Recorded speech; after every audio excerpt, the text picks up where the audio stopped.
Greetings to you in the name of Lord Jesus Christ. I rejoice with you on this morning of the Resurrection Day. As we celebrate this Resurrection Day together, let us see how the first disciples reacted to the resurrection of Jesus. It seemed like an ordinary Sunday morning. Though Jesus had prophesied that he will rise again on the third day after he is dead, but it looks like his disciples did not really think that he was going to rise up. Though they heard him saying that many times, though they listened to that prophecy that Jesus himself had given about himself coming out of death, but it looks like the life was normal for them. Why do I say that? Because we see when Jesus met, the resurrected Jesus met the first disciples, they did not seem to recognize him. He met Mary Magdalene, she did not seem to recognize him. He met many other disciples, and they just could not recognize him. Probably because they did not expect him to appear the way he appeared to them. Or probably they were not prepared to meet their risen Lord. This morning we are going to talk about meeting the resurrected Christ. We see in John chapter 20, verse 14 and 15, Mary Magdalene coming to the tomb and looking for Jesus. When she did not find, verse 14 says, she turned around and saw Jesus standing there and did not know that it was Jesus. Jesus said to her, "Woman, why are you weeping? Whom are you seeking?" Supposing him to be the gardener, she said to him, "Sir, if you have carried him away, tell me where you have laid him, and I will take him away." I just wonder why Mary Magdalene could not recognize Jesus on the resurrection day. It was only when Jesus called her name with that compassionate voice, Mary, then only she could recognize him, and she said, "Lord, Rabboni, Lord." And this is not the only person who could not recognize Jesus. Let us go and see Peter and other disciples, how they reacted to the resurrected Christ. John chapter 21, verse 4 to 7. But when the day was now breaking, Jesus stood on the beach, yet the disciples did not know that it was Jesus. You see, when Jesus rose again from the dead, disciples should be looking for Jesus. Disciples should be running towards the tomb to see the prophecy being fulfilled. Rather, Peter said, "I'm going fishing." And other disciples followed suit and they said, "Okay, we'll come along with you." And they were fishing on the resurrection day. And Jesus comes along when the day was breaking and calls them. Verse 5 says like this: "So Jesus said to them, 'Children, you do not have any fish, do you?' They answered him, 'No.' And he said to them, 'Cast the net on the right hand side of the boat, and you will find a catch.' So they cast, and then they were not able to haul it in because of the great number of fish. Therefore, that disciple whom Jesus loved said to Peter, 'It is the Lord.'" What happened to these disciples? They had lived so intimately with Christ for more than 3.5 years. They had listened to his teachings. They had taken food together with him. They had done ministry together with him. And now, when he's resurrected, they just could not recognize him. Were they not expecting him to look like this? Were they not expecting him to rise in the way he did? Or they were just not prepared to meet their risen Lord? We see two more disciples, Cleopas and the other disciples. They are walking on the road to Emmaus, and Jesus comes along and joins them in that journey. Let's see what happens there. Luke chapter 24, verse 13 to 16. "And behold, two of them were going that very day to a village named Emmaus, which was about 7 miles from Jerusalem. And they were talking with each other about all these things which had taken place. While they were talking and discussing, Jesus himself approached and began traveling with them. But their eyes were prevented from recognizing him." What was the reason these guys could not recognize him? And when together they entered in that same village where they're traveling to, they sat down to have meal together. And that's the time when Jesus broke the bread. That's the time when these guys recognized. And they just could not hold the joy, they could not hold the excitement to themselves. And they ran towards Jerusalem. And what happened in Luke chapter 24, verse 33 onwards, and they got up that very hour and returned to Jerusalem and found gathered together the 11 and those who were with them, saying, "The Lord has risen and has appeared to Simon." They began to relate their experience on the road and how he was recognized by them in the breaking of the bread. While they were telling these things, he himself stood in their midst and said to them, "Peace be to you." But they were startled and frightened and thought that they were seeing a ghost. And he said to them, "Why are you troubled? Why do doubts arise in your hearts?" Jesus could see, the risen Lord could see doubts arising in their hearts. These disciples were not prepared to see, to meet their resurrected Lord. Dear friends, what is your position today? What is my position today? What is the position of the church today? Is the church ready to meet the risen Lord? Or will the church have doubts in her heart? Or will believers find it difficult to recognize the risen Lord when he comes back to take them? Let us take a few minutes and ponder on these truths. Now, question may arise in your mind, in minds of different believers. How does the risen Lord look like? Well, the appearance of the Lord is given, the detail is given in the Word of God, and let us turn and see how does he look like today. Revelation chapter 1, verse 9 to 18 says like this: "I, John, your brother and fellow partaker in the tribulation and kingdom and perseverance which are in Jesus, was on the island called Patmos because of the word of God and the testimony of Jesus. I was in the Spirit on the Lord's day, and I heard behind me a loud voice like a sound of a trumpet, saying, 'Write in a book that you see, and send it to 7 churches, to Ephesus, to Smyrna, to Pergamum, to Thyatira, to Sardis, to Philadelphia, and to Laodicea.' Then I turned to see the voice that was speaking with me. And having turned, I saw 7 golden lampstands. And in the middle of the lampstands, I saw one like the Son of Man, clothed in a robe, reaching to the feet, and girded across his chest and a golden sash. His head and his hair were white like wool, like snow.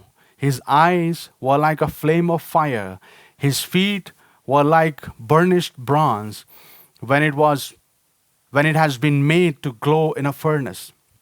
And his voice was like the sound of many waters. In his right hand he held 7 stars, and out of his mouth came a sharp 2-edged sword, and his face was like the sun shining in its strength. When I saw him, I fell at his feet like a dead man, and he placed his right hand on me, and saying, 'Do not be afraid. I am the first and the last, and the living one. I was dead, and behold, I am alive forevermore. I have the keys of death and Hades.'" This is what our Lord looks like today in his glory, in the fullness of his glory. The resurrected Christ looks like not less than a king. In fact, more than a king who has adorned himself in all of his glory. Dear church, this is the risen Christ whom you and we are going to see very soon. But before that, I want to point out a few things which are very important for us to know. What are the current offices our risen Lord holding? What is he doing right now? If we are not aware of what he's doing right now, we may not be able to enjoy the fullness of Christ on this earth. And we will miss the plans of God, the blessings of God that he has kept for us while we are here on this earth before the Lord comes back. Let us look quickly on the offices that the glorious Christ is holding right now. Why do we need to talk about the current offices of the risen Lord? Because he will continue to hold these offices till he comes back to take us. He's not going to leave these offices till he has accomplished his current and present ministry. And this refutes the claims of all the false messiahs. There are many false messiahs right now in the world. They have come, they are here, and they will continue to come.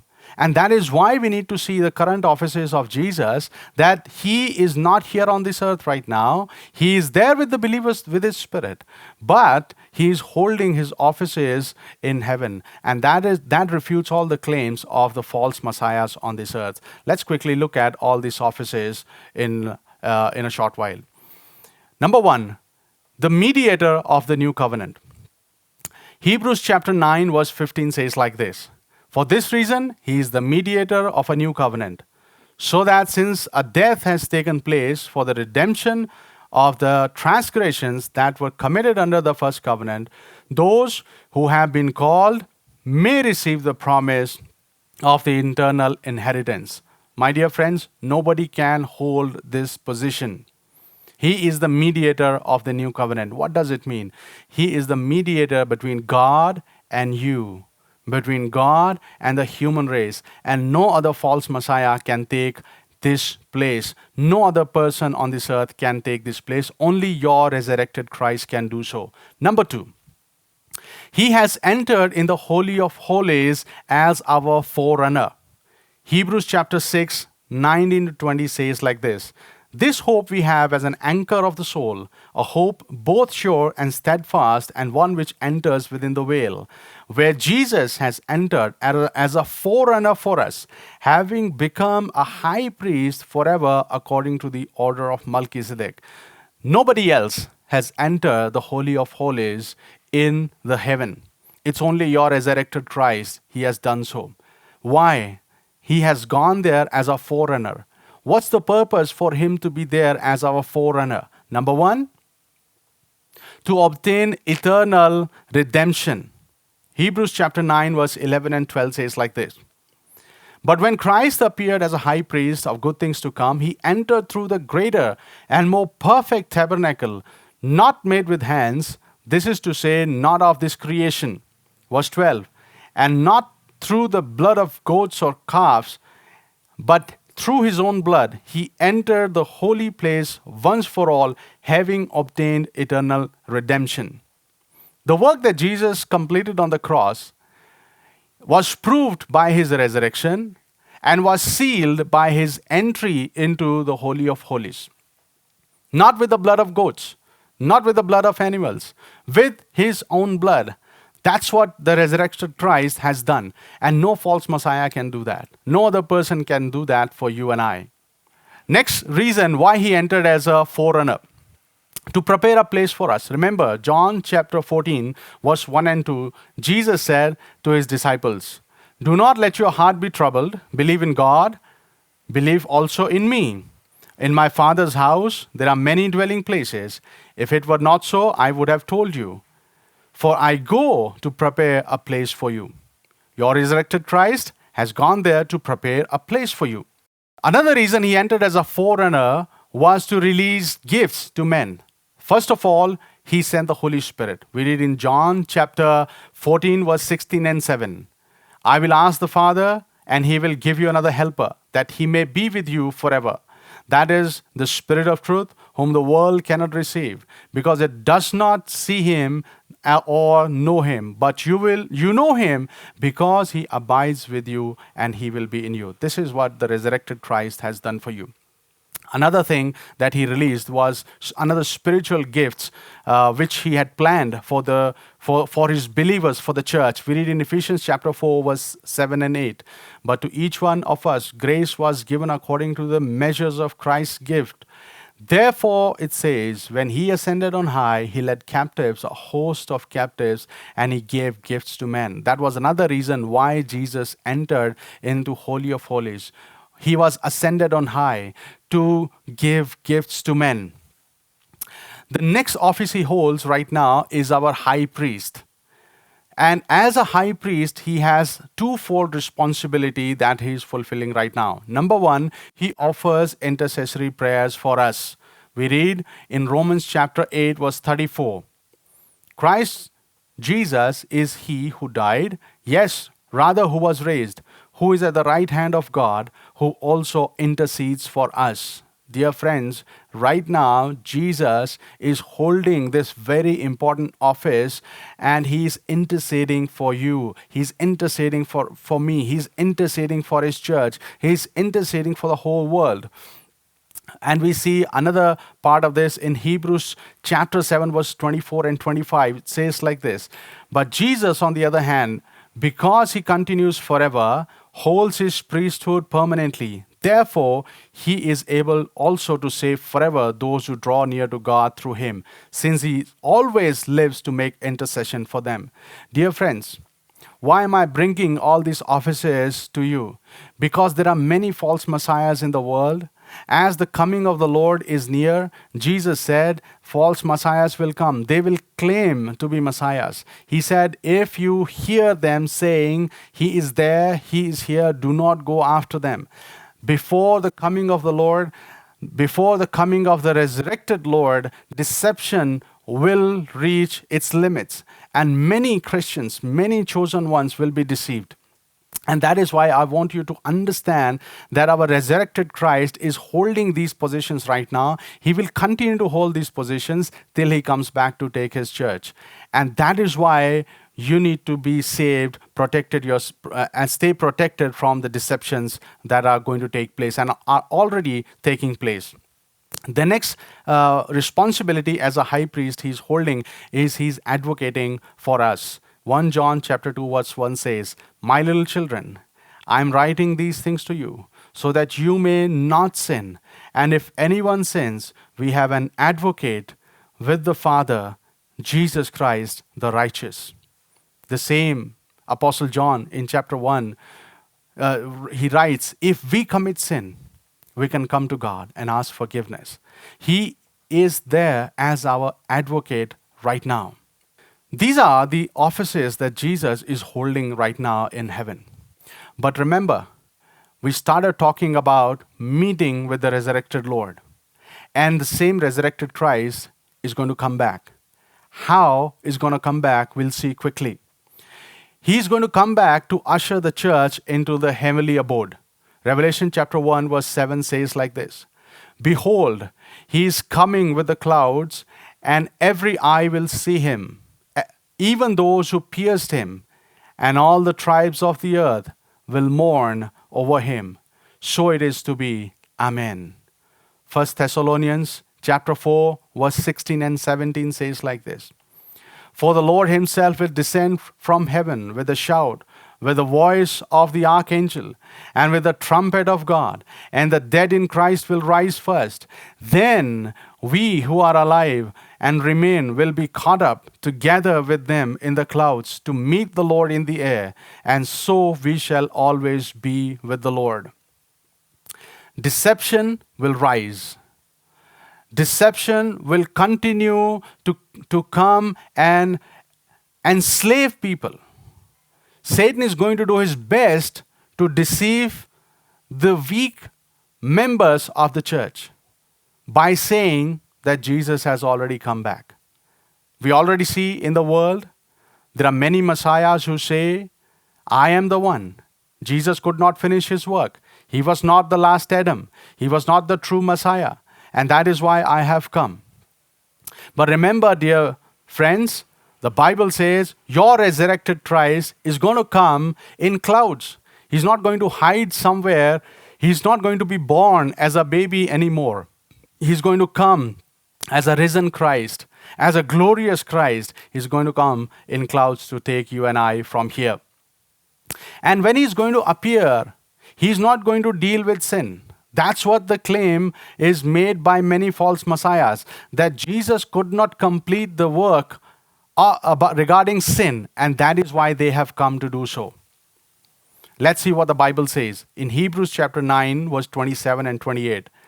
And inasmuch as it is appointed for men to die once, and after this comes judgment, so Christ also, having been offered once to bear the sins of many, will appear a second time for salvation without reference to sin, to those who eagerly await for him. Dear friends, are you prepared to meet the Messiah? Are you prepared to meet the resurrected Christ? Because he's not going to deal with sin anymore. He has already dealt with sin. He has already provided a way for your sins to be forgiven. And this work of completing salvation has been sealed by his resurrection. And that is why he's not going to appear again to deal with sin. Are you prepared to meet him? Will you be able to recognize him when he appears? Or will you be like Mary Magdalene? Will you be like Cleopas? Will you be like Peter, who could not recognize their resurrected Christ?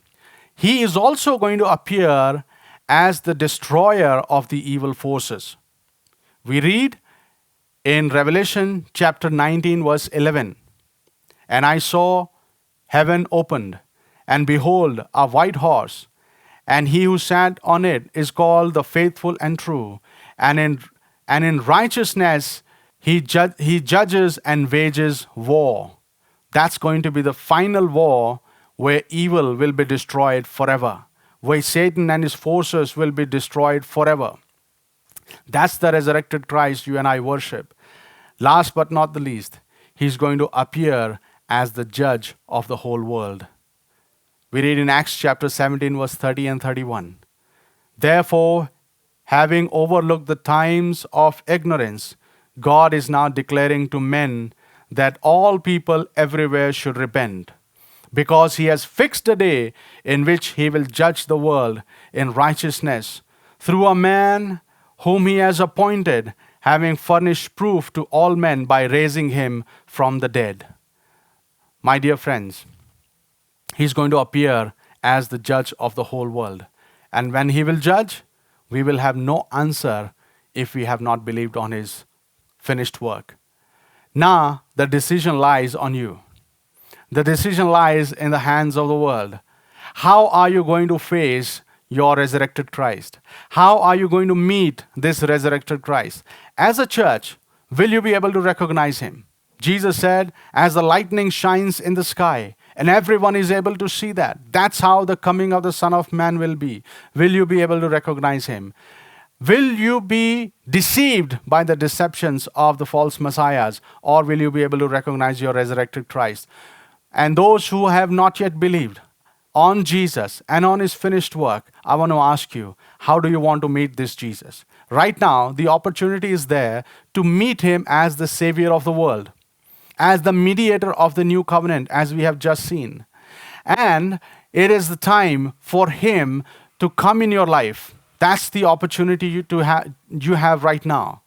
But then, if you don't make that decision, you're going to face him as the destroyer of evil and all those who did not believe on him, and also as the judge of the world. And we will have no answer on that day. The decision lies in your hands. To the church, I want to read this for you from Amos chapter 4, verse 12. "Prepare to meet your God, O Israel." Church, be ready, be prepared to meet the resurrected Christ. As we are celebrating the resurrection day today, he's not going to come back as a baby. He's not going to come back as a humble son of the carpenter. He's not going to come back with human weaknesses anymore. He's going to come back as a resurrected Christ. And he's not going to give an opportunity at that time for people to repent. Are you prepared to meet your resurrected Christ? Church, are you prepared to meet your resurrected Christ? Let us pray. Father, thank you so much for this time. As we are celebrating the resurrection day, thank you for reminding us that this resurrected Christ is going to come back. And Father, may we not be found like those people on the first resurrection day who could not recognize Jesus, who could not recognize their resurrected Lord, who could not recognize the glorious God who had risen from the dead. Father, may we find this favor. May our eyes be opened, and may we be able to see the coming, glorious, resurrected Son of God, Jesus Christ. It is my prayer, Lord, also for those who have not yet believed on Jesus, that their hearts may be touched by this message, and the Spirit of God will work in their hearts, and they will receive you as their Savior, or else they will have to face you as the judge of the world. In Jesus' name we pray. Amen.